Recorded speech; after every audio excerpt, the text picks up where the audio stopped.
Back to the James Show, News Talk 820 FM WBAP. Wait a second. I hadn't heard that story that Trina just talked about. With the Midland Lee. Oh, man, I've got like 8 top stories today, and he just gave me a 9th one. So the Midland Lee, because in my hometown that I affectionately call Bug Tussle, the same thing happened. We had Tyler Lee, and they had to change their name to Tyler Legacy. And so I think they just mimicked what happened in Midland. And so is this happening, or is there like a meeting for this? I hadn't heard that story yet. Hey, can you turn train on? There we go.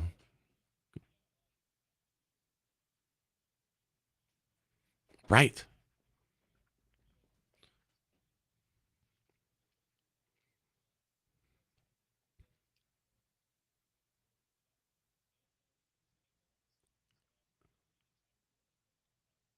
They've done it in a lot of towns, and they're just copying each other. And I have not heard of that being undone, because I get real excited, because this isn't a little thing.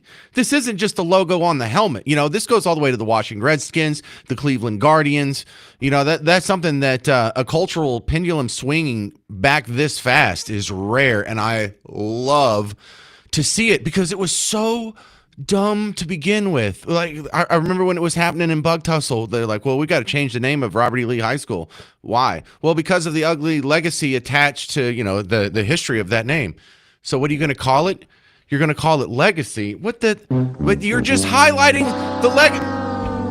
And then the other high school that's in Tyler, it was named John Tyler, you know, because the town's named after John Tyler. And they're like, well, we're going to have to change this because, you know, he was a pro-slave Democrat, and, you know, the ugly history that's attached to him. We're going to have to change the name of this high school as well. So it's no longer going to be John Tyler. We're just going to take the name of the town. It's now called Tyler High. It's like, but Tyler is referring to John Tyler. So they didn't fix either one. Like, it was just so dumb that this was happening in front of your face, and you see the people on the news say, hey, this is a good idea, and the school board votes for it, and people show up at public meetings. They talk about it like it's a good idea, and we're all screaming at the TV going, this is dumb.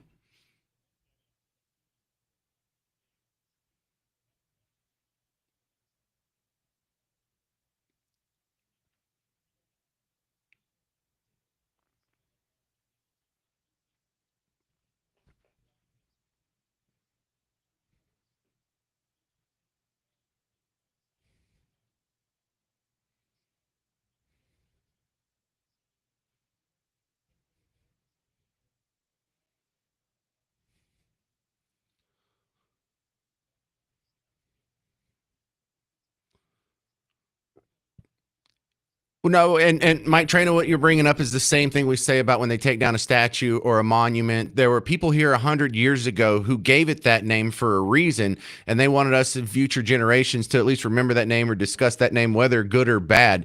They did it for a reason, and I don't just so easily dismiss the names our great grandfathers chose, or the statues they put up, or the monuments they erected. You know, it just like, well, let's tread lightly over there, not just so flippantly like, I don't like that name. So this is huge. It sounds like just some school's changing its name, but you know, you've seen a couple of turns happen where they're going back and they're renaming the military bases that had been renamed because their connection to Confederate generals and whatnot. So it's just mind blowing to see how fast these culture war issues are churning. Thanks for letting me know about that vote. I'm going to keep an eye on that. We might have to talk about that on the show tomorrow for 2 hours.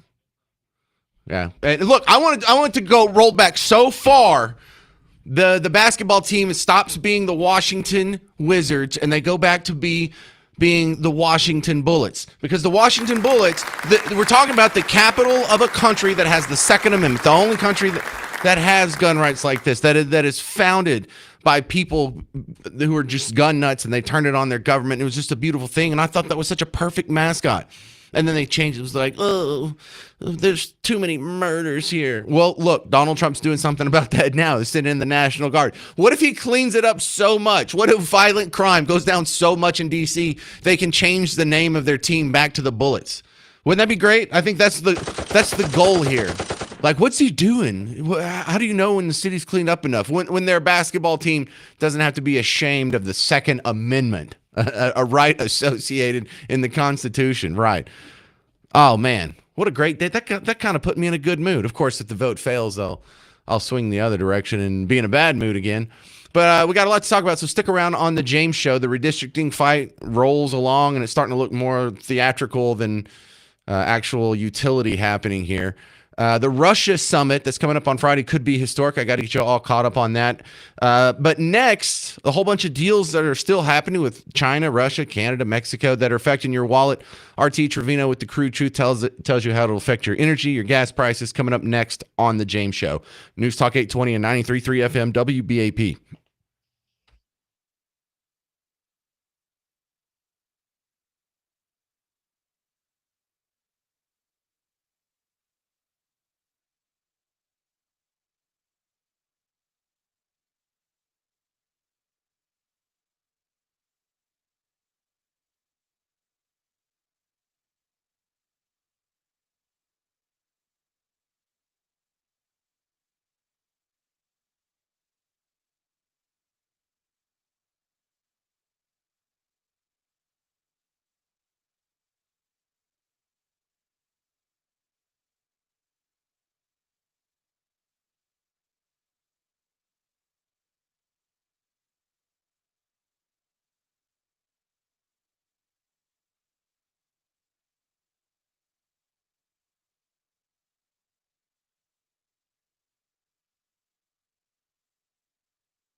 Hey there, welcome back to the James Show, News Talk 820, 93.3 FM, WBAP. I am your host, James Parker. There's some financial news that might affect your money. The tariff threat against China has been moved back another 90 days. We're still trying to work some things out with Canada. Some other deals have come down the line. And one of the ways that all this jumble of trade deals and agreements affects you is at the pump. RT Trevino's back on from the Crude Truth podcast. And first off, prices right now, I mean, I guess historically speaking, compared to the last 5 years, they're a little low, but it's been about this rate for a while now. Have they found a new normal?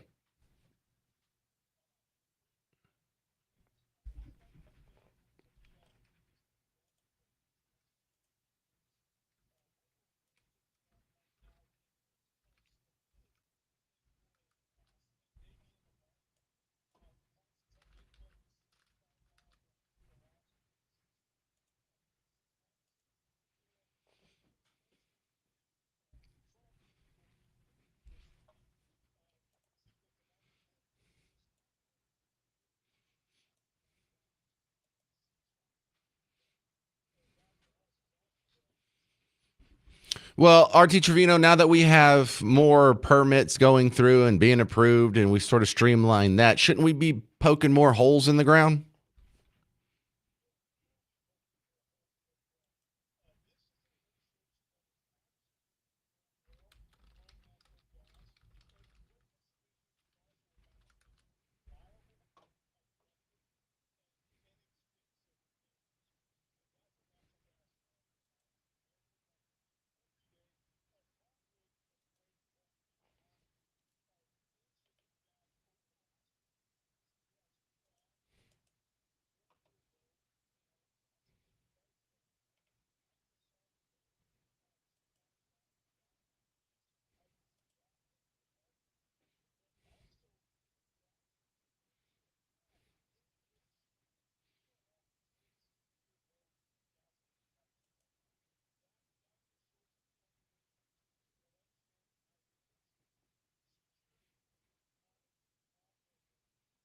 We're talking with RT Trevino from the Crude Truth podcast. Now, if we get more holes poked in the ground, shouldn't we expect the price of gas and oil generally to go down?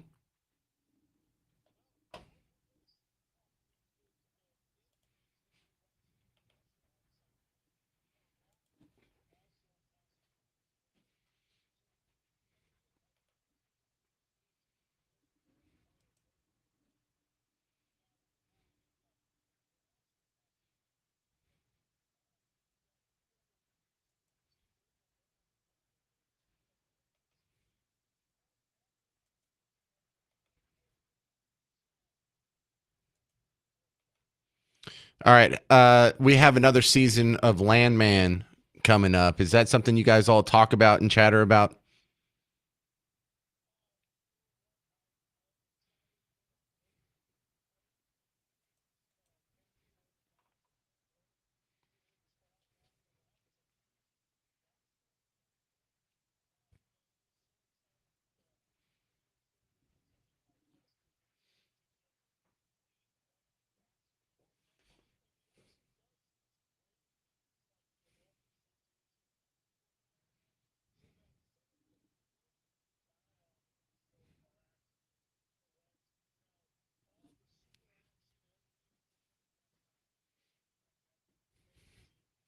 Yeah, there's too many people dying on the work site in just the first season for that to be realistic. I just look, I can't. It blows my mind how many of my lawyer friends haven't seen Suits. And I figure if they made a awesome series about my line of work, about a talk radio host, I'd be all over that. So I was just wondering if Landman's got to be super cool for you guys.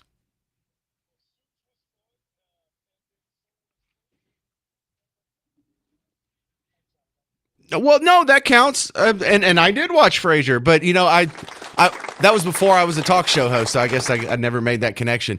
So tell me about your podcast, The Crude Truth. What do you guys got coming up? What you do in the last episode? Tell me.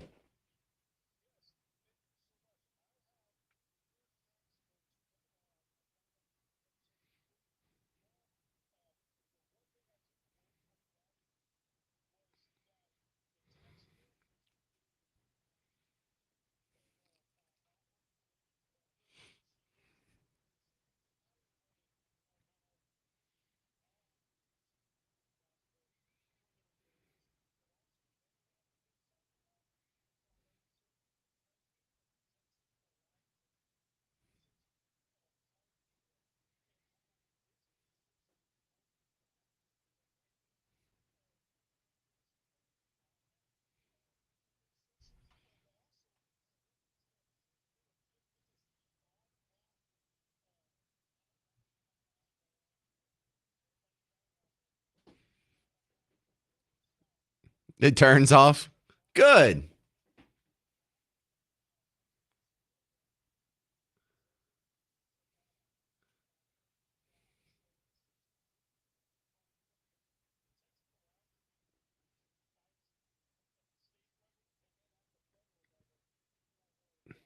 Uh, well, these guys who support petroleum products, I guess that would include plastics. Who are the guys that I need to thank for fighting for the plastic straw? Because one of the greatest injustices that has been foisted upon the American people is the paper straw, and I figured you guys would have some sort of muscle in getting rid of that absolute virus on society.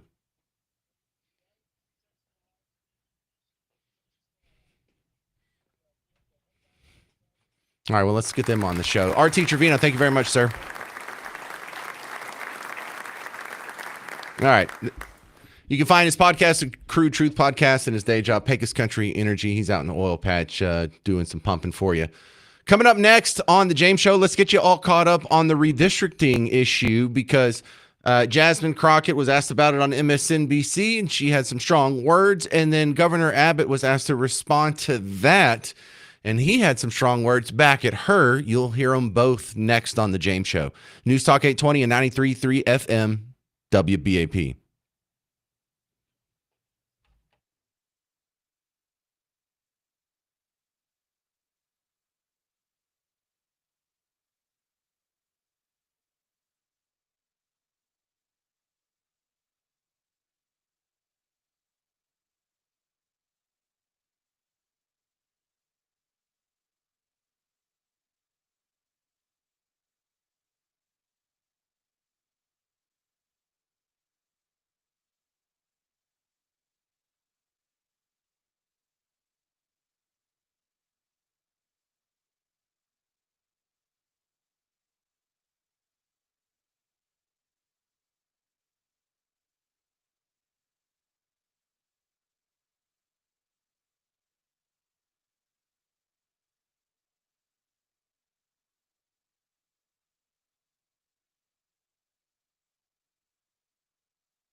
Hey there, welcome to the James Show. It's News Talk 820, 93.3 FM, WBAP. I am your host, James Parker.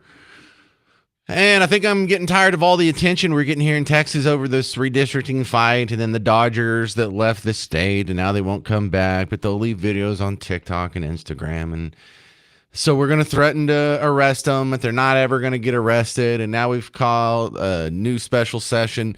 And it's kind of getting tiring here. If they're not going to get arrested, if no one's going to get arrested, if no one's going to lose their seat, then this really is just a whole bunch of theater, because it doesn't feel like any of the results are going to change. And the good news is the skepticism, if this is borne out in reality, means we are going to get the new maps. The redistricting is going to happen.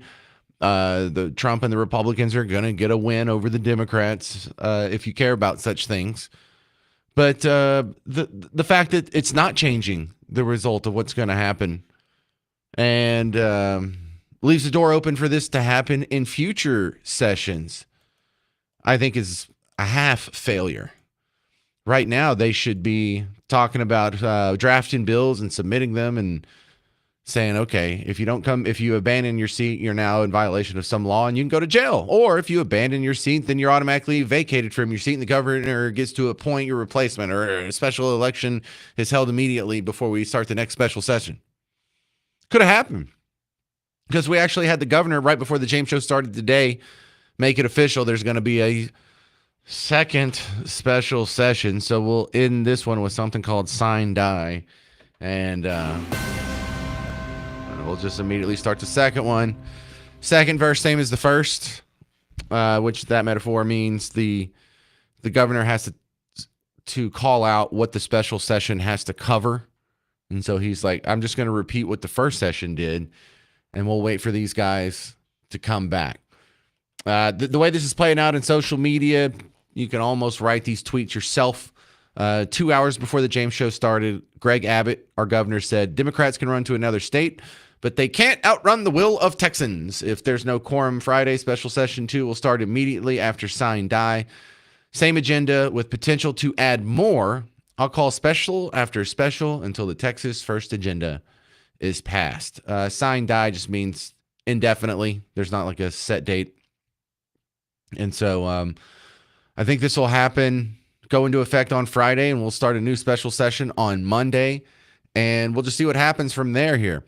But look, you're going to keep calling special session after special session until the Texas first agenda is passed. How about we arrest these people, or how about we vacate their seats? That would be something different. Why are we just going to do the same thing?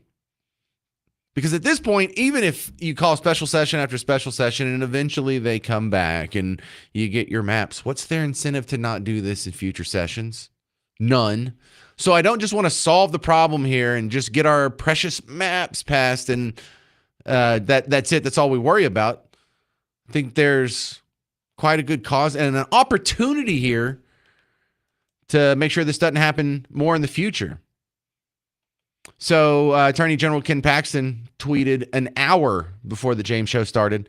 He says, I'm taking action to hold Robert Francis O'Rourke. And I love that because that's Beto's real name. He's just trying to be Hispanic. Oh, Robert Francis? Robert Francis doesn't sound very Hispanic. O'Rourke. My God, he sounds like the name of that's probably the real name of the leprechaun on a Lucky Charms box. Robert Francis O'Rourke. No, we call him Beto. Beto. I'm in an alt band. I ride my skateboard at Whataburger. I'm Beto. But no, back to the tweet here. He says, I'm taking action to hold Robert Francis O'Rourke in contempt for violating a court order and scamming Texans. Beto is about to find out that running your mouth and ignoring the rule of law has consequences in Texas. It's time to lock him up. I like the sound of that now. Go lock him up. Go ahead. Take off. Get him. So the redistricting fight continues to roll along, and we still haven't seen a single Texas Democrat arrested or removed from their seat. We still haven't seen a law even proposed aimed at stopping this stunt in the future. And so if you want to take off your hat, your whatever team red or team blue hat on, just look at this as an independent observer. The clearly the GOP House leadership, not all the Republican voters and the people who support them or the people who volunteer as their precinct chair or fundraise for them or do calls for them. Talking about the capital R Republican leadership in the House of Representatives in Austin. They're complicit. They could up this. They could at least make some sort of attempt to vacate their seats or punish them in something other than a financial paper cut. Oh, you have to come pick up your paper check in person. Both sides right now, they're play acting for media attention. Democrats, you too. Watch, they're going to come back. They're not going to stay out of the state forever. They're going to come back. The map's going to pass. And they did all this for nothing too. They just wanted you to think that they're fighting for the cause. But right now, it looks like two guys, two teams who are the two different sides of the same coin going to the same inevitable conclusion with no real changes happening to prevent this in the future. And look, I hate to be so negative here, but here's the scuttlebutt. You want to hear the rumor that's popping around Austin and keep showing up on social media? Look, I won't tell you. I'll let Brian Harrison, the state representative out of Midlothian, tell you. A minute. Let me break something, Steve. Here, I actually have not said this. I should tell you, this was on the Steve Bannon show. A minute. Let me break something, Steve. Here, I actually have not said this publicly before. I'm going to break something to you right now. I cannot confirm this with metaphysical certitude here, but I have this from so many sources now that what's really going on and why they're throwing law enforcement under the bus is because the leadership in Texas, including law enforcement, knows where multiple of these Democrat members are, including Democrat members that are holed up in Texas where we have clear jurisdiction to arrest them, but that they have made the decision not to arrest them because of factors like their gender and their race. And that damn well better not be true, and we need to get to the bottom of this, but that is what I'm hearing from multiple sources now, is that they have decided intentionally not to arrest these Democrats and just hope they show up for the second special session. But that's the latest from here. Just a bunch of empty words, hot air, bad theater, no action, no results, and Texans deserve better. And what does that mean? If we know that some of these people who fled the quorum are in Texas and they're not getting arrested right now, what does that mean? That means someone's in on it. Dustin Burrows or whoever's supposed to have these people arrested and they're not getting arrested. They're working together, aren't they? 800-288-9227, 800-288-9227. Coming up next, dueling sound bites between Jasmine Crockett and Governor Abbott is on The James Show. It's News Talk 820 and 93.3 FM WBAP.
Hey there, welcome back to the James Show, News Talk 820, 93.3 FM WBAP. I am your host, James Parker.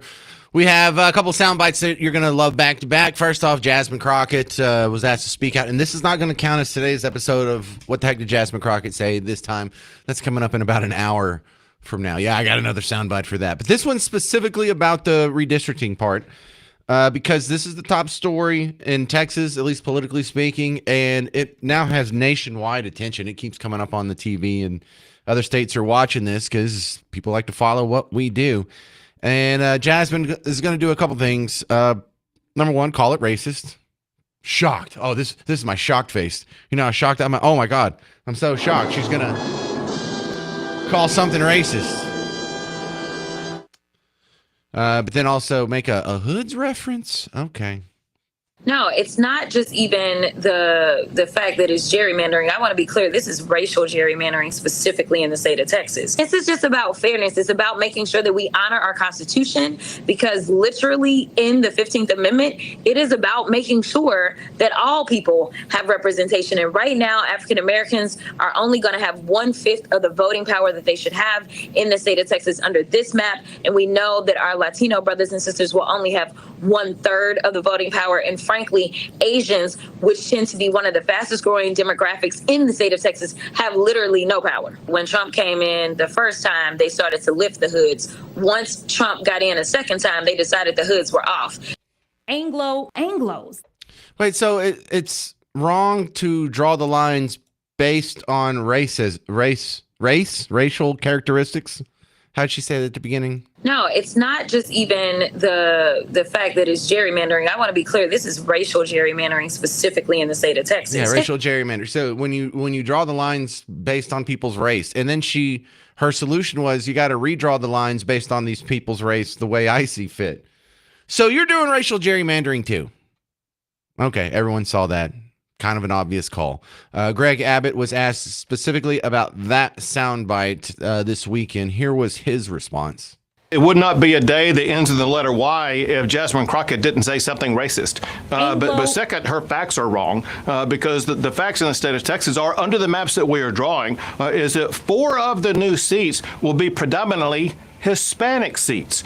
The problem that Democrats have in the state of Texas is Hispanics, black voters, and other voters, they have learned now that the ideas that Democrats stand for are contrary to the ideas that the Hispanic community and black community stand for. They all want secure borders. They don't want men and women's sports, and they want to support law enforcement. So it's a proven fact that minority voters chose to vote for Trump as well as other Republicans, but they are trapped in one of these gerrymandered districts that confines it only to electing a Democrat. Okay, I'm convinced. You're right. Now, why aren't you arresting anyone? Why aren't you vacating their seats? Why is there going to be no real negative consequences that are visited upon these people? When you talk about the financial stuff, that means nothing. None of these people are going to lose their house. They're not going to get their car repoed. Their electricity is not going to get turned off. They're just going to have to make it up from some other donor or some other fundraiser coming up in the months ahead. And it's kind of like a red tape pain in the butt from a professional standpoint. But there's no real personal punishment. There's nothing here that would disincentivize this negative behavior in the future. So while what you're saying, I agree with, your actions are falling short. Some people need to start getting arrested, as in immediately. And I think a good start would be Beto. And part of the concern with the Beto situation is this would help him. Mark my words, I know that sounds weird. If he's smart, he wants to be arrested right now. He would love to have charges slapped on him. For what? For helping the fleeing Democrats, because then he can be the ultimate martyr. He can be, listen, I got thrown in jail trying to protect democracy, because that's how it's going to be spun. Remember, we're a threat to democracy. Democracy is at stake. Redrawing the maps is a threat to democracy. Okay, got it. But this would be good for him. Because really, what name a Beto accomplishment? Not trying to be a smart aleck here, and there's some people that might know. But for the most part, if you pull a person aside that's just walking down the sidewalk in your town right now, look out the window, that guy. If you asked him to name a Beto accomplishment, he couldn't. But if Beto gets himself arrested, he becomes a household name. He gets all kinds of praise that you couldn't buy. He's going to get media attention from here all the way to the national circuit. This will solidify him. So Beto was asked or told by the state to stop what you're doing. Don't be doing any of these fundraisers. Don't be helping out, paying the bills or the funds or whatever. Don't be raising money off of this or anything. And then what did he do this weekend? He went out and he went to a rally that, according to people who act like they know what they're talking about, I don't have a law degree. I don't know. I'm just reporting, passing along what I'm seeing here.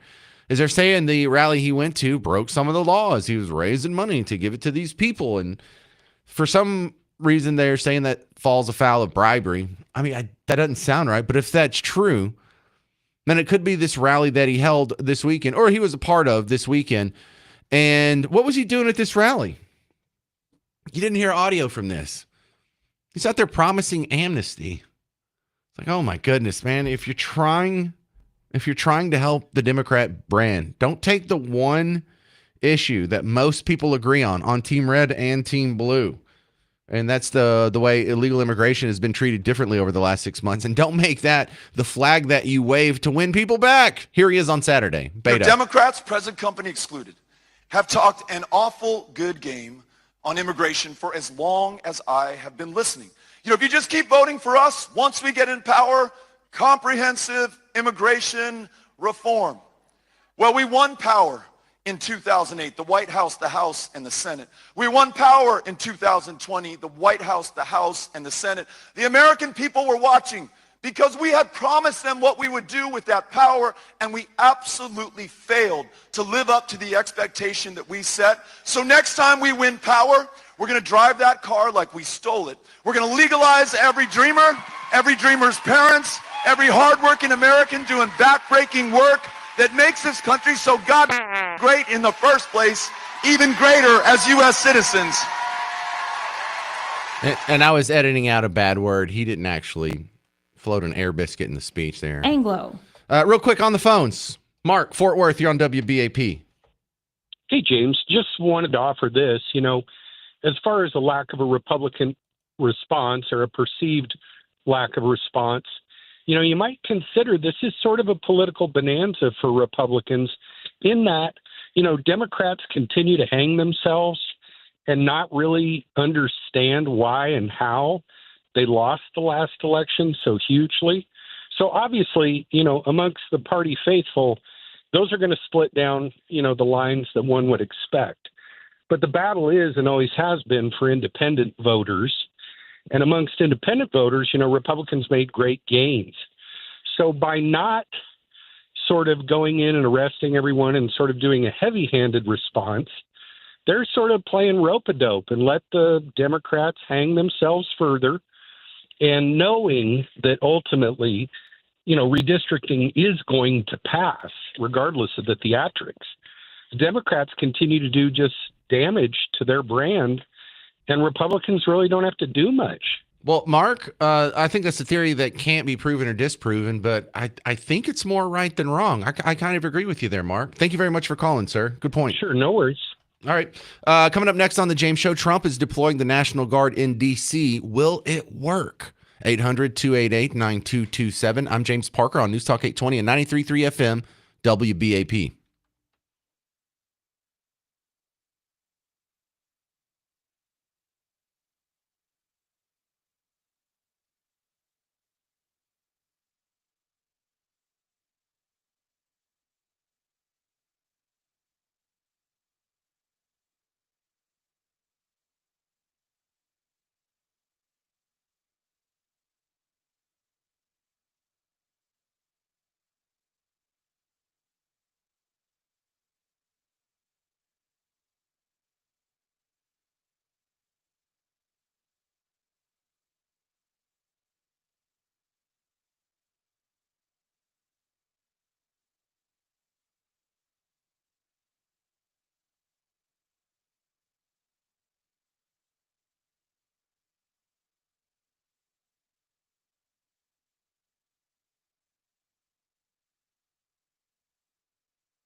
Well, hey there, fellow Texans. Welcome back to the James Show. It's News Talk 829 FM, WBAP. I am your host, James Parker. So let's talk about the National Guard being deployed in D.C. First, I think we all agree that D.C.'s crime rate higher than most towns, and some metrics the worst in the country, and it would be nice if it was lower.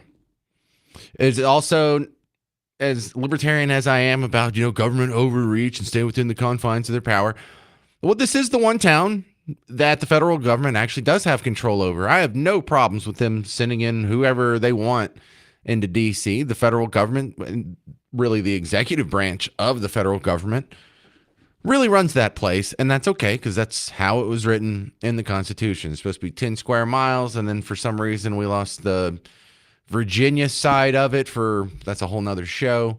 So it's really just the rump, the what's left over part of what was supposed to be the 10 square mile, just on the Maryland side of the original plans. So really you could make the case that he could send in the National Guard to like Arlington Cemetery and Cemetery and the parts that were on the other side of the river too, but let's not get too far in the weeds here. Let's just deal with what we have at hand. So we were hearing yesterday, well, the reasoning for this and what do they plan to do? Well, there's a twofold. There's a two-prong approach that they talked about in the press conference yesterday. Donald Trump talked about putting troops on the street and getting more people out there to clean the place up and lessen crime and show a police presence and try and get people to act right. The other approach is Jeanine Pirro, old Judge Jeanine from the Fox Weekend show and sometimes a guest elsewhere. She's going to be the prosecutor there, and they're going to take a look at what they can do about things like cashless bail and other just absolutely terrible ideas that they think are contributing to the decay of civil society outside of the Capitol in D.C. Now, my experience in D.C. is quite limited. I've been a couple times, and both times was for work, and the only time I got outside of that little area where the Capitol and the White House and what's that? George Washington, the college just right next to the White House. I only ventured outside of that in D.C. proper one time because I misread the directions. Apparently there's like streets repeat. There's like two different E streets, and then there's two different 19th streets. There's the east and a west. And so I was either on the wrong 19th or on the wrong E, and I ended up in a terrible neighborhood. So that's as close as I've seen. Now, the one time when I went, it was because I was working on a different radio company, and the guy who comes on after us was doing some speech with Tom DeLay at George Washington. We all got invited, and we were going to do our shows from there and whatnot. And he drove in from New York, and he was very New York City. He was very careful to get in a nice parking garage right next to George. It's like kind of corner to George Washington University and the property where the White House itself is. And he drove his Jeep down, and it has a ragtop. And he's like, "Yeah, I had to park it 6 stories up in the most expensive parking garage I could find, or else if I left it just on the street, somebody would come by and knife it and just steal the change out of the console." And so we went out, and when we got back the next day, we were all doing our like radio setup stuff. It turns out someone had actually gone into the garage, knifed open the ragtop on his Jeep, and stole the change out of his console, just like he had joked about the night before. So, okay, in my tiny little experience, it's really bad in D.C. And the weird part is how drastically it changes. You go across the river into the Arlington. I was in Old Town Arlington at the NRA studios. Awesome. Looked like a movie set. It's all brownstone sidewalks. They got brick streets. There's trees that are growing up that look like they're artificial intelligence. They're so perfect.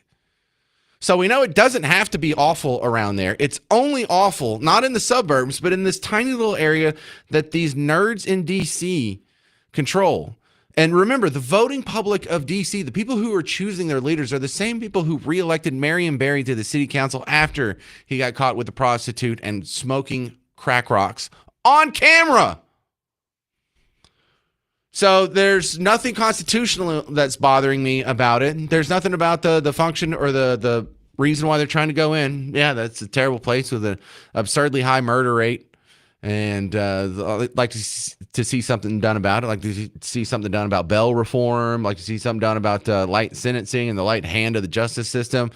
If we can help, cool. I guess the real concern some people might have is that, well, he might do this in other cities. Well, he might not.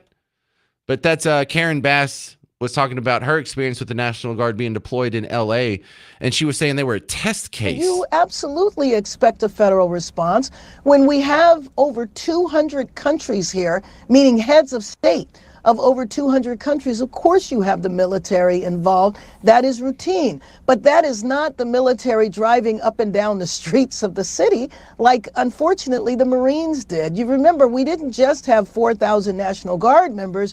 We also had I think it was about 700 U.S. Marines. Completely inappropriate, a political stunt. And that was not needed. And I believed then, and I believe now, that Los Angeles was a test case. And I think D.C. is a test case as well, for the president to say, well, we can take over your city whenever we want, and I'm the commander in chief, and I can use the troops whenever we want. I think that that is an abuse of our troops, and I think it's an overreach of presidential powers for the president to literally take over law enforcement in a city that has not requested the help. All right, so there's both sides of the argument. Do you think this is the right thing to do? Do you think it'll work? Do you think this is really just a test case and Donald Trump's going to start taking over other major cities after this? 800-288-9227, 800-288-9227. Coming up next, will the new crackdown on crime affect your life here in North Texas? Chris Oliveras from DPS next on The James Show. News Talk 820 and 93.3 FM, WBAP.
Hey there, welcome to the James Show, News Talk 820, 93.3 FM, WBAP. I am your host, James Parker. Welcome back to the big show. Well, a lot going on. I've got a lot of good questions for a DPS officer. Lieutenant Chris Oliveris is coming back on from the Texas Department of Public Safety. Welcome back, sir. First thing I want to ask you about President Trump's order to crack down on Mexican cartels, and we have a lot of cartel activity that's sort of intermingled in regular old Texas society. Is this going to affect us here in North Texas any?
Well, you're a DPS officer. What's your thoughts on the DC takeover by the feds?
Well, that was kind of my next question. Will it work? And you just kind of sort of answered that anyway. Thank you very much. I appreciate the insight from the DPS. Lieutenant Chris Oliveris on the James Show. Thank you, sir. All right, what do you think? 800-288-9227. Are you okay with what Trump's doing in D.C.? This is Donna in Dallas. You're on WBAP. Oh, you're listening to the radio. Turn off the radio. Talk to your phone. All right, well, we'll come back to her then when she figures it out. Jason, Flower Mound, you're on WBAP. Go. Yeah, it's kind of a mixed bag for me. because they're not really taking over any city. In Los Angeles, they were interfering with government function on ICE. So even the National Guard troops out there were not for the purpose of doing anything for law enforcement other than to establish safe zones. I know, but they've got to treat him like Hitler, bro. They've got to, everything's Hitler, everything's scary and fascist and radical takeover and unprecedented. Well, technically, he could actually establish martial law in D.C., but he hadn't done that. Yeah. So, what's the holdup? What's your reservation about this? Reservation's just timing on this. I'm not quite sure why now. I mean, when they say crime is down 30% in D.C., that's very misleading because if you don't prosecute shoplifting and you don't prosecute marijuana possession or whatever, you're going to have an instantaneous drop in crime. The question is what is the actual drop in violent crime? In Washington, D.C., it's still very, very high on violent crimes. In fact, didn't a senator get attacked up there recently or a congressman? Yeah, we've had a few instances. Also, the D.C. guy that shot the two Jewish diplomats, like right outside of the museum. There was the guy that was in Doge that got mugged. Not Big Balls, but I think it was a different one. And so there's also the point that gets brought up when they bring out the chart. They're like, "Yeah, this is the lowest it's been in 30 years." Well, no, not the lowest it's been. There was a nice little span there where it was lower about 10, 15 years ago. So I don't know. It depends on what you measure, how you measure it, what time scale you choose. And just like almost anything, statistics can be manipulated by either side to sort of tell a different story. But to act like, one more thing? Yeah, go ahead. Maybe it's just a warning. If you want to defund the police, we got the National Guard we can bring in too.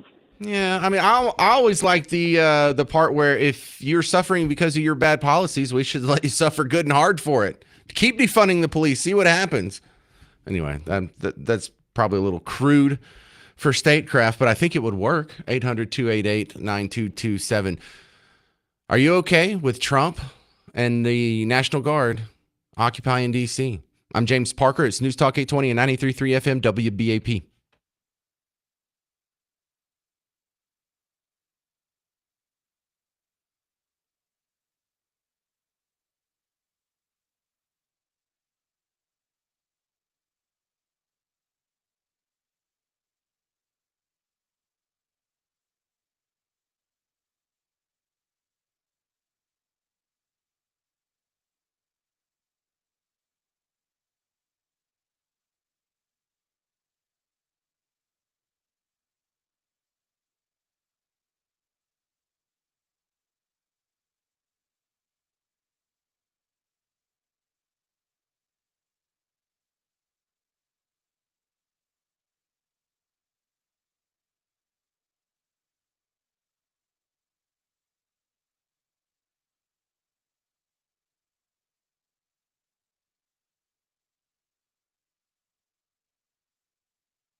Hey there, welcome to the James Show, News Talk 820, 93.3 FM, WBAP. I am your host, James Parker. Welcome back to the big show. And the thing you're supposed to be scared about, the thing that makes Trump just so Hitler today, is that he's using the National Guard troops in D.C. They're going to take a review, take over some of the functions there that seem to be failing the citizens of D.C. And while they don't actually have the argument against it for now, he has the right to do it. You know, they're saying, well, crime's not really that bad. Okay. Well, he doesn't need to do it. Okay. Well, he could do this in other cities. Okay. That all sounds fine to me. It doesn't bother me a bit. 800-288-9227. Your thoughts on Trump taking over D.C. Donna in Dallas, you're on WBAP. Hello. No, I do not think that anything he's doing is incorrect or wrong. It would be anything he was doing they would think was incorrect or wrong. If I was living in that, I think that our capital should be known as someplace to come and be safe. And I don't know why nobody else thought about it until just now. But it's because it's him that we're going to have a heart attack over it. So go for it, in my opinion. So the question becomes, how long does he leave them in there? Like, what's the metric of success where you turn it back over to the locals? I mean, I don't know. You know, they're making up the crime. Everybody's making up the crime numbers, and I'm assuming he's going to be able to tell that things are improving. I would think when you have the National Guard there that people are going to be a little bit more on their best behavior.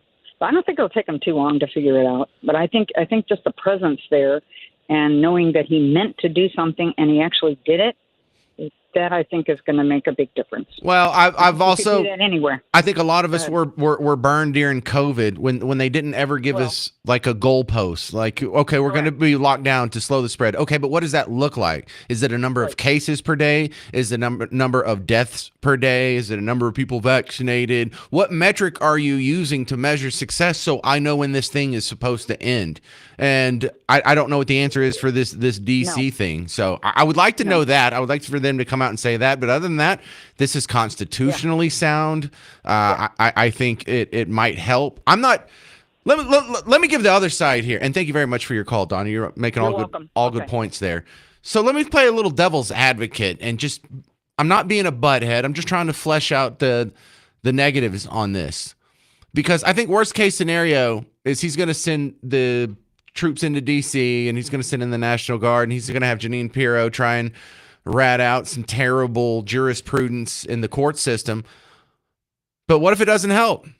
You know, what if this is just something that even if the troops are there, the second you pull them out, does the criminality return immediately? Because there's the deal of dealing with the criminals as they are now. There's also the process by which you arrange society so you'll have fewer criminals in the future. And so, look, the criminals that are already produced, we know how to deal with them. We go catch them, we put them in handcuffs, and we put them in a box for a very long time. But that's a temporary solution if there's more criminals that are just coming up behind them, that are graduating into adulthood every day there. And so I don't know if this is going to do anything to address the fact that new criminals are in the making as it stands and, you know, the failed parts of our society. And it's in the failed parts of any society. This isn't a white thing, black thing, urban thing, rural thing. There's just going to be some dedicated percentage of different demographics that are going to be failures. They're going to be addicts. They're going to be criminals. They're going to be thieves. They're going to be really stupid in the bell curve of IQ, and there's nothing you can do about it. These people are always going to be with us. Is there a way that we can, number one, minimize their creation, and number two, minimize their negative impact once they're created? And I think we're only dealing with half of that equation here. And so if you wanted me to play devil's advocate and try and tear this apart and come up with something critical of this, I think at best you're dealing with something that is a symptom of a bigger problem that's not being dealt with. And it all comes back to something cultural. It all comes back to, you know, the lack of family formation, the destruction of the nuclear family, the destruction of the biological mother and father unit. But there's no unit of the military that you can send in to fix that. There's no judge that you can fire and replace to fix that. This is a problem that's not necessarily with the way we've arranged government, but a way we've rearranged our society and our culture. And that's not going to be so easy to fix. 800-288-9227, 800-288-9227. Coming up next, you'll hear from a bank rate analyst about the new inflation numbers that came out today, and back to school shopping may hit you a little bit harder this year. I'm James Parker. It's News Talk 820 and 93.3 FM WBAP.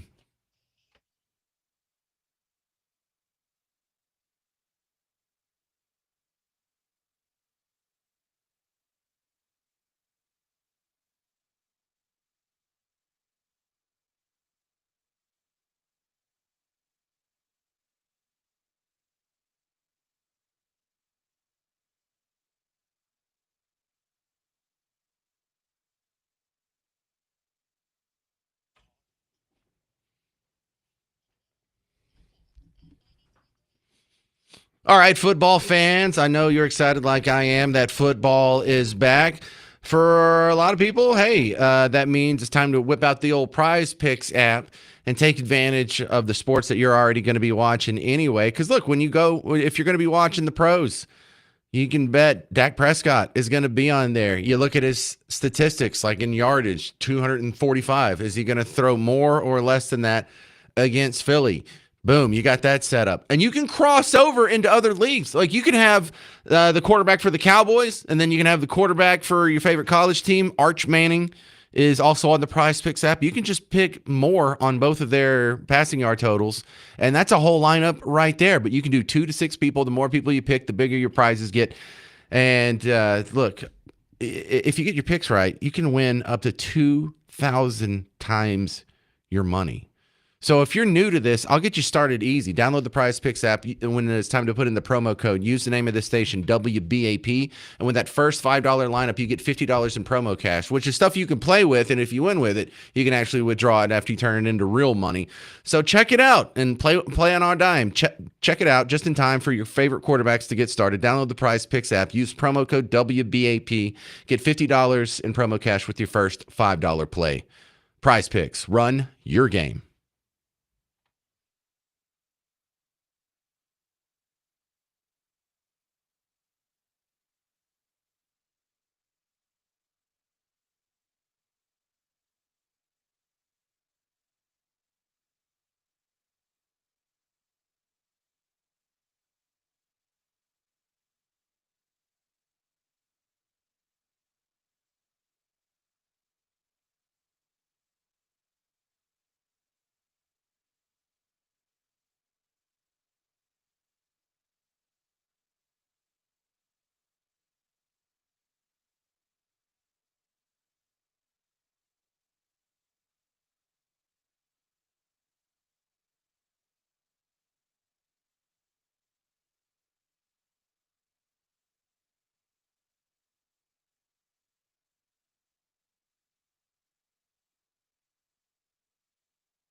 Well, hey there. Welcome back to the James Show, News Talk 820, 93.3 FM WBAP. I am your host, James Parker. School starts for the Parker kiddos tomorrow. And I can already tell you back to school shopping was a little bit more expensive this year than it was last year. Walmart got me good. I got 4 kids and it was about $300. I know. Ted Rossman, bank rate analyst, coming on the James Show to break down, just starting with like the official number, a little more official than James felt like it was more. The inflation number came out today and it's still running a little hot, but less than expected. Your thoughts?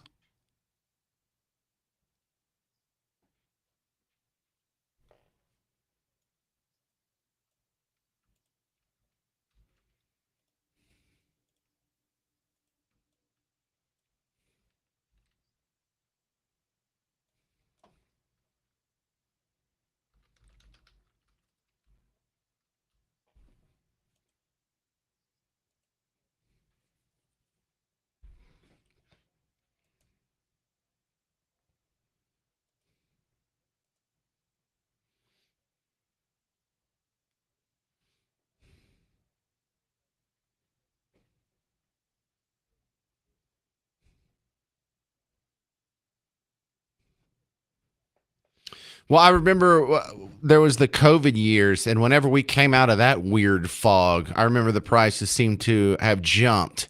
And we haven't seen as big of a jump really in the last couple of years, but I still feel like it's getting a little worse every year, Ted.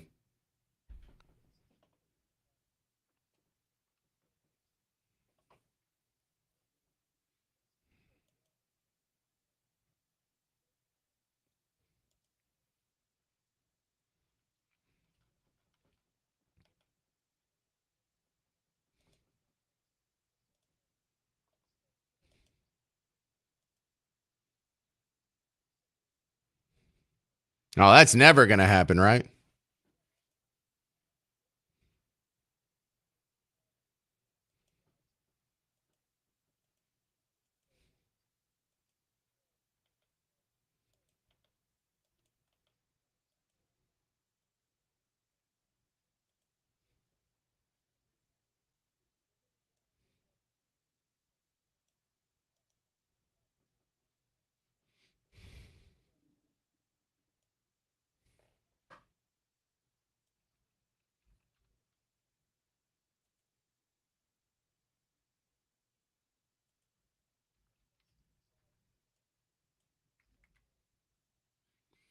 All right. Well, we're talking with Ted Rossman, bank rate analyst, about the cost of really just inflation hitting you from all directions here. Now, Ted, I'm going to be pessimistic on inflation until we do something about the deficit. As long as we're printing an extra $2 trillion a year, I don't expect this to ever be anything decent or below 2%.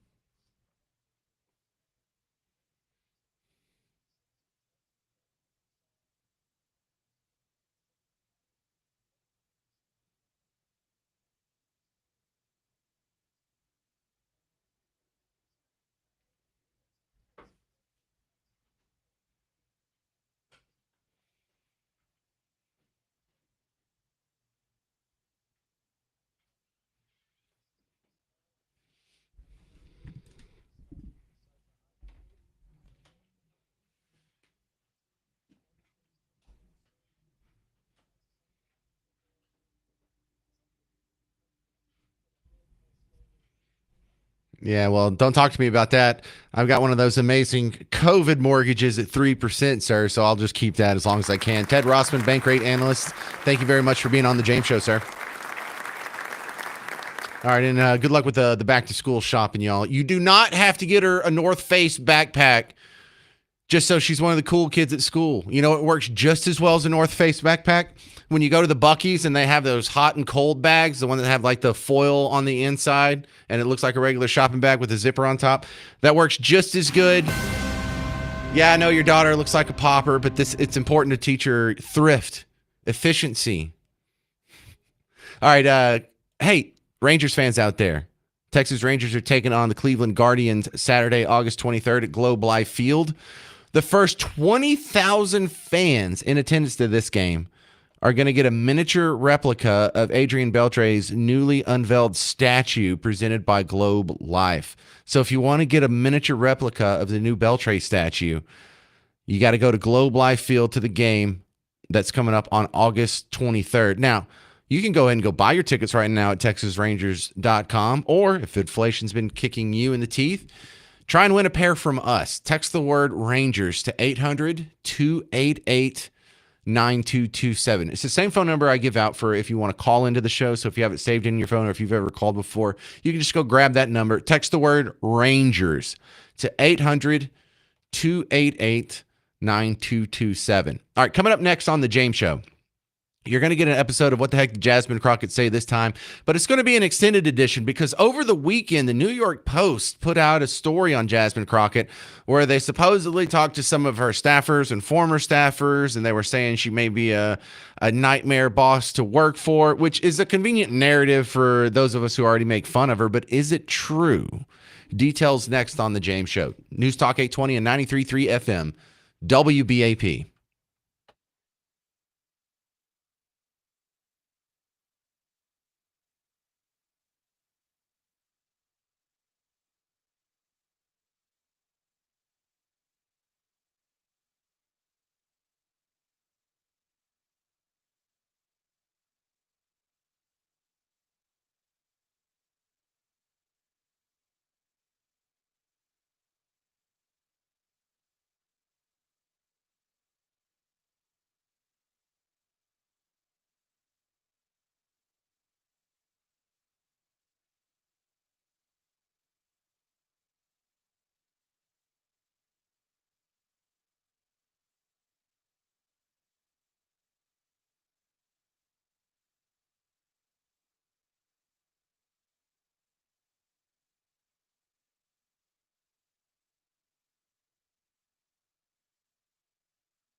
Well, hey there, fellow Texans. Welcome back to the James Show. It's News Talk 820, 99.3 FM, WBAP. I am your host, James Parker. Now, in today's episode, what the heck did Jasmine Crockett say this time? This is going to be an extended episode, but there's actually going to be a good lesson at the end of this. It's going to be like at the end of G.I. Joe, where now you know, and knowing is half the battle. But let's go ahead and start with the funny part before we get to the learning part. Jasmine Crockett, queen of the liberal tea. Bleach blonde, bad built butch body. Governor Hot Wheels. And he is a hot ass mess, honey. Queen of the liberal tea. All right, Jasmine Crockett stuck up for John Cornyn. Seriously, I just wanted that to settle in. What? Hang on. The Republican senator from Texas had some nice words said about him by the Democrat representative here in downtown Dallas, where I'm sitting right now. I am in Jasmine Crockett's district. She said nice things about Cornyn. Is she trying to get him to lose his next election? I mean, if you've ever seen some red flags about John Cornyn, how he supports weird gun control, how he always votes to raise the debt ceiling, and other complaints that you have about this guy, now you can add to that, Jasmine Crockett said nice things about him. What the heck? Senator John Cornyn has asked the FBI to get involved and find, arrest, or bring back the Texas legislators. Yeah, this is interesting. Clearly, my senator. Now, listen, I'm about to tell all of MSNBC a secret. I actually don't hate Senator Cornyn at all. And right now, what we have is a senator who actually is a real Republican who's doing everything that he can to make it seem like he's a MAGA Republican so that he can get through his primary. But Senator Cornyn, this is not him. This is somebody that sat on our Supreme Court in the state of Texas. This is somebody who typically works in a very bipartisan way, unlike Senator Cruz. This is somebody who is literally doing everything that he can to hopefully get some of that MAGA base that is riled up to vote for our corrupt attorney general, because now I'm convinced the only way that you can succeed with MAGA is you got to cheat on your wife. You got to have some felonies hanging over your head. You got to do something that makes you a little saucy before they will get behind you. And that's exactly who A.G. Paxton is. And unfortunately, he is consistently leading in the primary polls on the Republican side. And so Senator Cornyn knows that the FBI can't get involved and ain't gonna get involved as it relates to some little civil situation that was signed off on by the Speaker of the Texas House. But the MAGA base won't know that. Wow. How you like that, John Cornyn? She thinks she's helping him. She thinks she's helping John Cornyn. And that should tell you a lot. Jasmine Crockett looks at the two people who are running for senator, Ken Paxton and John Cornyn, and she went to John Cornyn. She didn't say, pox on both of them, or they're Republicans, so I hope they both lose. No. She was actually not even saying he's the lesser of the two evils. She was saying, I'm not going to say anything bad about him. Wow. Ken Paxton. Or I don't know if he's listening, but people who work for him, work with him, there's your next ad right there. There's your next campaign ad. You can go viral with that. You know why you should vote for me? Because Jasmine Crockett says, vote for my opponent. And that's not going to win you over with Democrats. But in the primaries, for the people who go to the primaries, that's going to be a winning message. Now, over the weekend, the New York Post put out an article that seemed a little harsh on Jasmine Crockett. And I think it is a little harsh. And I'm going to half defend her on this, but it's only halfway. The headline, though, is brutal. New York Post, in a story by Stephen Nelson, wrote, Trump critic Rep. Jasmine Crockett is a no-show boss from hell who terrorizes Stafford's aides say all diva, no wow. So you had the profile from The Atlantic a couple weeks ago, and that was fun because it wasn't meant to be a hit piece. It's from a platform that's definitely sympathetic to Team Blue over Team Red. And she tried to shut it down because they asked her a bunch of questions about some of her dealings with fellow congressmen. And then they contacted the fellow congressmen to get their sides of the story. And she called back. She's like, you didn't tell me you were going to talk to them. I withdraw my permission and want to shut this whole story down. Well, that's not how it works. It came out and it wasn't that great. This actually looks like a straight up hit piece, though. This makes no bones about, trying to find a balance here. Well, that's what some maybe formal disgruntled people say. But let me read a couple excerpts out of this, and we'll get to the lessons learned by this on the other side of the break. Rep. Jasmine Crockett, here at the beginning, it says, Rep. Jasmine Crockett has positioned herself as an unfiltered critic of President Trump, earning regular TV appearances and an enthusiastic online following.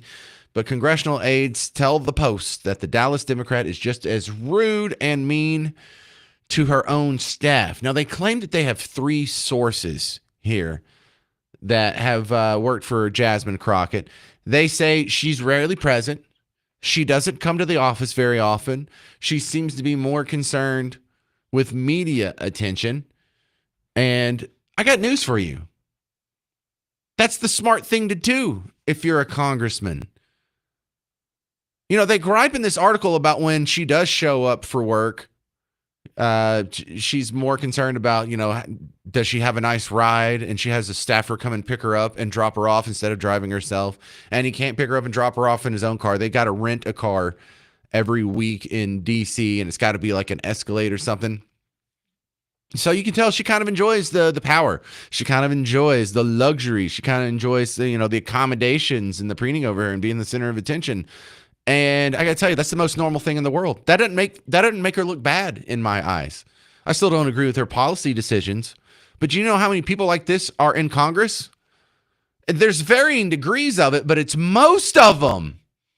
Look, this is one of the problems you have with democratically elected representatives is you have a popularity contest. And so now not only is the system not very different than picking a prom king and a prom queen, it also attracts the exact wrong type of candidate. You are attracting the people who really want this job, or the people who love that. People who love being driven around. People who love being on MSNBC and telling people what to do. The people who do have other folks making fuss over them. They have a staff. They ride in the back seat while someone else drives them in the front seat. They don't even know the driver's name. That's how powerful they are. And they get to go to all the fancy parties with all the fancy people, and they get to be on the fancy TV shows and go to the fancy... It attracts the wrong people.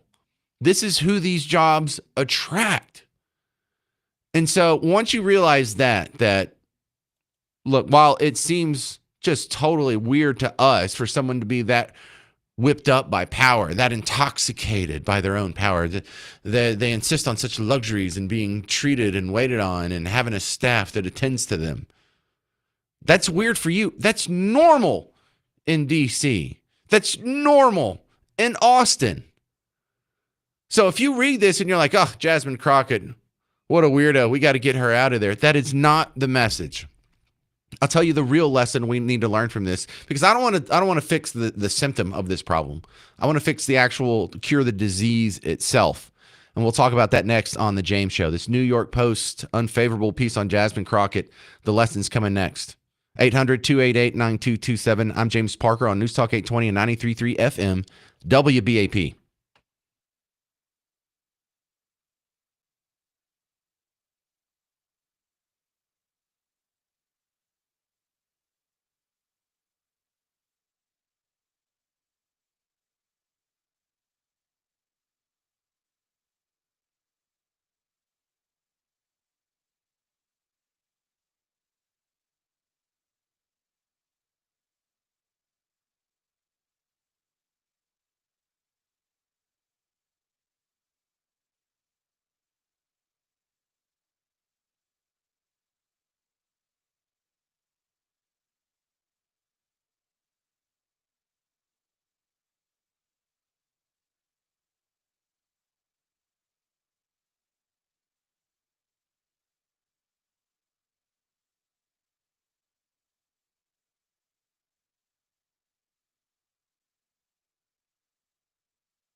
Hey there, welcome to the James Show.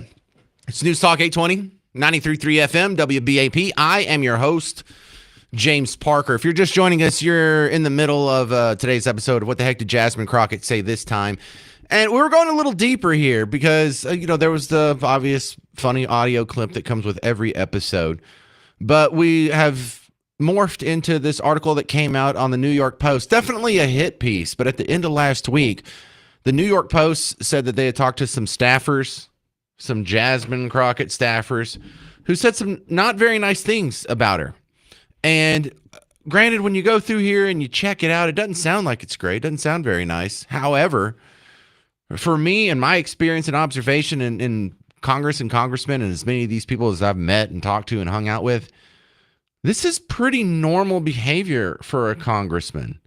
This is normal. And look, who do you think wants to go to Congress? Because I come on here and I talk about these affairs of statecraft on a regular basis, and people every once in a while, I think they're just being nice. I don't think anyone really thinks I'd be a good congressman. They're like, you should run for office. You should run for Congress. I don't want to do that. Number one, I am not into telling people what to do. I have 4 kids, and 2 of them really love telling people what to do. 2 of them don't. So there's like just a personality trait that I don't have. I don't enjoy telling people what to do. Like if I'm on a jury, I don't want to be the foreman. If I'm on a sporting team, I don't want to be the coach. I don't like telling people what to do. I am not drawn to power. I don't want someone driving me around. I think that'd be weird as hell. But guess who is drawn to these positions? People who love power. People who love power are going to love also, exerting that power. Dare I say, abusing that power. But don't come away from this and your lesson is, oh, Jasmine Crockett is a terrible person. No. That's not the lesson here. Number one, I don't think it's true. I don't think she is a terrible person. I do think that some people have this weird intoxication when they get next to power. They think it's cool to be driven around. Okay, I understand those people exist, and that doesn't make them a bad person. But look, let me steer this lesson here into what I think we should learn from this. We already know that the incentive for congressmen isn't to go into work every day and write the best laws, or to know everything about every bill, or even to know what's even in the bills, or even to read the bills before they vote on them. If they read all the bills, are they more or less likely to get reelected? Makes no difference, does it? So their incentive structure, and we're not going to change this, their incentive structure is to get media attention, to either raise their profile or at least maintain their seat. But if they want to get to that next level, they got to get more media. They also have to raise money for their next campaign. That's it. That's their only incentive, and there's no laws that we can pass that are going to change that. This is a shortcoming that is just inherent in the democratic system, which is why we don't have a flat-out pure democracy. We have a republic where when the founding fathers set it up, this was the only sect, this was the only tiny piece of all of D.C. that was elected this way, the House of Representatives. The senators didn't used to be directly elected by the voters, making it a popularity contest, or they have to go fundraise and they have to get media attention and say wild things. They used to be voted on by the state legislatures. Now, if that's the case, then in order for you to be the next senator, it doesn't matter what your media profile is. It doesn't matter how much money you've raised in your campaign. There is no campaign. You just have to make sure you're doing a good job so the state senators or state representatives in your home state will send you back there. You have to keep them happy. And so that changes the dynamic big time. But what we've done is we've taken the shortcomings that are in the House of Representatives and we've added them to the Senate. So we lost an advantage in the Senate. And then we've basically turned in the presidential election into the same thing. I know we have the Electoral College. So what you have is, instead of one big popularity contest, you have an amalgamation of 50 popularity contests, which gives you the same problems. Now, your path to power is raising money and positive media attention, not how good you govern. I don't know where we lost this. I don't know how we've all gone to school and read about what the original Electoral College is and not thought, hey, maybe we should return to that. Because the original intent the Electoral College is not that every state gets to get, the number of votes that's in their congressional representative pool, and that'll count as their vote to the larger election. The point of the Electoral College is to vote not for the candidate that's going to be president, but vote for the committee that's going to get together and choose the candidate. And that is the only way, if you're not directly electing people, if you're electing them through electors, that you're not going to get someone in office who is there because he chased it, because he wanted it, because he barnstormed and he raised money and he got media. No, we need to get a bunch of eggheads and vote for people that we think is smart. I imagine for some people they'd like to go in and in Texas you would vote for like a Joe Rogan or an Elon Musk or some of these other men of state that have accomplished something here in Texas. Like a Michael Dell or Ross Perot Jr. or like a Lieutenant Colonel Alan West. You would pick these people. You'd pick a Brian Harrison. And then they would get into a room and they would decide who would be the best president and they would vote on it. And you would end up picking someone that didn't raise a dime for his campaign because there was no campaign, which means what? He can't have been bought off. He is not subservient to the corporate interest. He is not subservient to the lobbyist. He is not subservient to the defense contractors, the evil military industrial complex that even Eisenhower warned us about. He won't owe them anything. He might not even want to be president. And that's exactly the type of person that should be president. We should have a bunch of eggheads who we agree with, who are going to go get in a room, and they're either going to choose someone out of the egghead pool that's in the room, or maybe some egghead that's not even an elector. And we'll get some probably thought-filled guy. Someone who's a little deeper. And say what you want about Donald Trump or Joe Biden, or you can even go backwards, Barack Obama or George W. Bush. I mean, these are not like the deepest thinkers in a nation of 330 million people that we have to offer. They all spoke on an 8th grade reading level, nothing above that. And it all seems to be just the same old, same old. Government keeps growing at about the same rate. Your taxes stay about the same. Your freedom gets curtailed little by little every year. And we're doing the same thing, expecting a different result. No, that's the lesson of this New York Post expose. Isn't that Jasmine Crockett? We need to kick her out of office. She's doing a terrible job. No, that's normal for DC. Because the other lesson in here is, why are we giving people who this is their incentive structure and this is how they live their life, why are we giving them so much power? The Founding Fathers didn't. They had a constitution where in Article 1, Section 8 gave them 23 things that they can vote on. And somewhere, subsequent generations decided that we're going to directly elect most of the people in D.C., and then we're going to let them pass laws on just about any damn thing, education or healthcare or retirement pensions or all these other expansions of their power for people who certainly don't deserve it. So that's my lesson. We got to get away from this straight up democracy thing and just recognize that shortcoming is always going to be there, but it should only be restricted to people in the House of Representatives. It shouldn't be happening to people in the Senate, and it shouldn't be happening to people who run for president. That's my lesson. 800-288-9227, 800-288-9227. Coming up next on The James Show, CNN did a special on the dangers of Christian nationalism. We get it, CNN. You hate Christianity. That's coming up on The James Show. News Talk 820, 93.3 FM, WBAP.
Well, hey there. Welcome back to the James Show. News Talk 820, 93.3 FM, WBAP. I am your host, James Parker. How are you doing? Hey, coming up on the James Show, we're going to talk about the Yellowstone sequel that's going to be here in North Texas. Find out where in the next segment. But in this one, I saw CNN over the weekend. I saw this floating around on social media, and I clicked this video, and I just kept watching it. And it kind of rubbed me the wrong way. CNN was doing some special programming on Christian nationalism, and they were just doing their best to make you look like a freak. Well, I'm assuming you're a Christian. I'm a Christian. They were doing their best to make us look like a bunch of freaks. And it almost seems like after I didn't watch the whole thing, but I did watch about 9 minutes of it. I watched like 2 whole segments between the commercials. And I was thinking, what was the pre-show meeting here when they were putting together this special program? Hey, we're doing a special on Christian nationalism. Oh, okay. Christian nationalism. So like the politics of evangelicals. Yeah. So there's your first, I always find that to be a red flag. When someone is referring to a group of Christians as evangelicals, I know they're from the outside. I don't call myself an evangelical. I think they would call me evangelical. Hey, what kind of Christian are you? Baptist? So what do they mean by evangelical? They don't ever say like our actual denominations. They don't say Methodist or Presbyterian or even Protestant. It's evangelical or Catholic. That's all they got. So that's the first warning sign. But it sounds like in this, like the editing meeting where they were putting this whole thing together, they're like, go find the people who would call themselves Christian nationalists that have the most distasteful beliefs in the court of public opinion, and let's interview them. And then let's only interview them about the things that could be found reprehensible by the general public. Don't talk about the charitable works that Christians do. Don't talk about Samaritan's Purse that helps with everything from the Ebola virus to the Texas flooding that just happened in Kerrville. Don't talk about that. Just as bad as you can get it. Let's make them look as freaky and terrible as possible. It's like, okay, I got it. Look, let's just run through a minute or so of this so you know what I'm talking about. Women are the kind of people that people come out of. So you just think they're meant to have babies. That's it. They're just a vessel. No, it doesn't take any talent to simply reproduce biologically. The wife and mother, who is the chief executive of the home, is entrusted with 3 or 4 or 5 eternal souls. I'm here as a working journalist, and I'm a mom of 3. Good for you. Is that an issue for you? No, it's not automatically an issue. Josh and Amy's friends, along with their 4 kids, moved here from Washington State. You hear how loaded the questions are? Oh, so you're saying women are just here to have babies? No. You're saying women are just a vessel? No. Oh, so what about me? I'm a working mom. Does that make me a bad person? Dude, calm down. They're falling all over themselves to put some sort of negative spin on this, to intentionally misinterpret it so the general public can find it distasteful. So people on the fence, this is just political propaganda. And it's amazing because, like, when we have the Sharia city that's being proposed, we have a bunch of them here in Texas. Anyone ever pull aside a bunch of Muslim nationalists and ask them about their sensitive views on a woman's role in the household? No? That's weird. You think that'd be a big deal? You know, because Christian nationalists, they're so evil and scary. Oh, really? Do we do honor killings on our women when they don't behave properly? On our daughters when they don't behave properly? Are we really that bad? For all the shootings that happen in the major metropolitan areas on a daily basis, any of them by Christian nationalists? When someone put together a flamethrower and was burning Jews in Colorado, was that Christian nationalist? When someone shot the 2 Jewish people coming out of the museum in D.C. last month, was that Christian nationalists? No. What about all these other acts of violence? What about the people throwing bricks at ICE officers when they're doing their job? No, not Christian nationalists. What about when they shot ICE officers in Alvarado and McAllen? Were they Christian nationalists? What about when someone gets upset about some death at the hands of police and people are looting a Foot Locker and throwing the bricks through the windows of stores all downtown? Christian nationalists? Is that who's getting the flash mobs together and absolutely ransacking your local Walgreens so much so they got to lock everything up? Is that why they're having to send in the National Guard to D.C.? It's because all of the crime, street crime from Christian nationalists? Christian nationalists aren't perfect. I don't agree with everything they say. I'm far more libertarian politically speaking than they are. But of all the things we need to be scared of in modern American society, CNN choosing Christian nationalists is ridiculous. I mean, there's not a group that's committing. Is there a group that's committing less crime out there? Is there a safer group of people to be around? I mean, maybe the Mormons, but it's pretty close. Are they causing our problems, Christian nationalists, or is our problems caused by people who are overwhelmingly from broken homes, born out of wedlock or raised by a single mom or by a step parent? You know, the people that stray away from these Christian values, are they more or likely to end up in prison? Are they more likely to commit a violent crime? Are they more likely to end up being a prostitute or a rapist or on drugs or homeless or any metric of the human condition? And you're going out there and you're doing scare stories on Christian nationalists. This is just like the Christian Baker thing. Yeah, I disagree with the guy that wouldn't make the gay wedding cake. I would make a gay wedding cake if I was a baker. But he should have the right to do that. And did y'all go into any Muslim bakeries during this little rash that y'all were finding Christians to persecute and ask them to make a gay wedding cake? Because Steven Crowder did. Do you know the comedian Steven Crowder? He lives in Dallas now. He's originally Canadian, but he does a great little podcast and a show where he dressed up and he went into Muslim bakeries asking them to make a gay wedding cake, and he got turned down. And then he turned over all of these tapes from, I think it was like 6 different Muslim bakers, to all of the outlets that were running stories about the evil Christian anti-gay baker. None of them picked up his story. Your selective outrage is telling. You don't like Christian nationalists. We get it. 800-288-9227. 800-288-9227. Coming up next, good news about a Yellowstone sequel in our own backyard on The James Show. News Talk 820 and 93.3 FM WBAP.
Hey there, welcome to the James Show, News Talk 820, 93.3 FM, WBAP. If you're not excited, you should be excited for our neighbors down in Ferris. Ferris, Texas is going to be the site of the next Yellowstone. I guess is this a sequel? I don't know. So I'm late to the game when it comes to Yellowstone, and that's all right because I ended up getting lucky in the situation I'm in now. Is because Yellowstone came out and it was a thing, and a couple seasons, whatever. And then they came out with the prequels, 1883, and then what's the other one, like 1921 or something. Don't at me, I don't need to know, it's not important. So I thought, well, since me and Miss Parker are late to the Yellowstone game, hi, Miss Parker, we can actually watch it in chronological order. So I watched 1883, and I've seen the first season of the one with Harrison Ford and what's that other lady, Helen Mirren? So the 1921. And as soon as we finish that, because I think there's another season or two that has to come out, then we're going to actually get caught up and watch the original Yellowstone. And then we'll have something to watch after that. So that's super cool. By the way, 1883 was amazing. Billy Bob Thornton was amazing. Sam Elliott, amazing. Whoever played Elsa, amazing. Tim McGraw and Faith Hill. No, I'm kidding. They were good. They were fine. But this is a big deal. Maybe you don't understand. If you're from a small town, one of the things that you don't understand, like if you're from Dallas, is that you're never on TV. If you're from Dallas, you can drive an hour in any direction, and people still know where Dallas is. You can drive 2 hours in any direction. People still know where Dallas is. You can drive 10 hours, and people have still heard of Dallas. You can drive until you reach the ocean. People have heard of Dallas. One of the reasons I use the loving term bug tussle is for the towns I'm describing, most people around here probably hadn't heard of it. Where I'm from, if you drive an hour in any direction, it's pretty sketchy. It's about 50-50 if people have heard of your town or know where it's at. If you drive 3 hours in any direction, it's almost guaranteed no.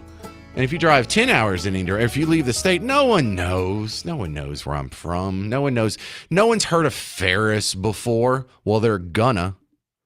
So now, not only do you have your town actually on the TV, which is something that blows your mind, you're going to have this forever.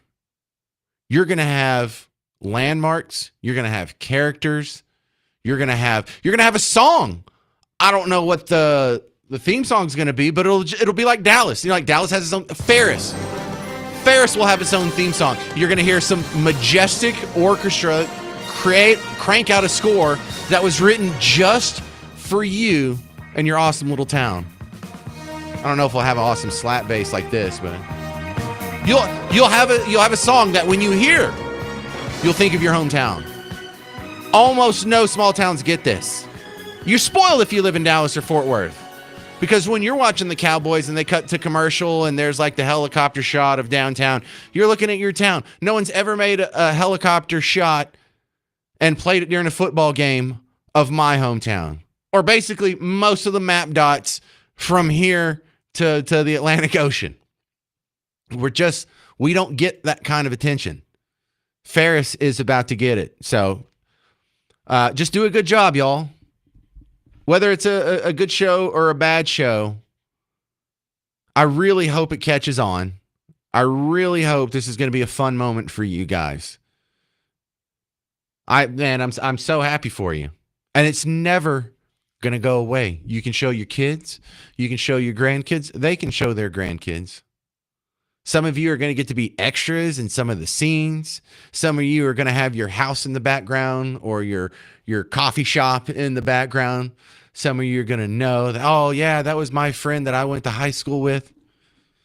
It's going to be so cool. And it's for what seems to be a pretty successful endeavor here.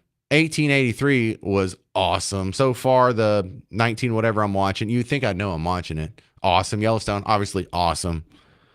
So I'm excited on your behalf, Ferris. I hope it goes very well for you. All right, this is going to about do it for the James Show. Go find the James Show podcast whenever you need time to kill. If you're on a road trip, if you're in the handicap stall, if you don't like the other shows, Go ahead, find it wherever you're already listening to podcasts. I prefer WBAP.com and the WBAP app. Also, go find our stuff when you're already goofing around on YouTube or you're goofing around on Facebook or Twitter/X or whatever the cool kids are calling it. We have a lot of good content on social media, so find us, like us, share us there. Every little reshare, retweet, restream, it all helps, and I appreciate it all. I'm James Parker. This has been The James Show, News Talk 820 and 93.3 FM WBAP.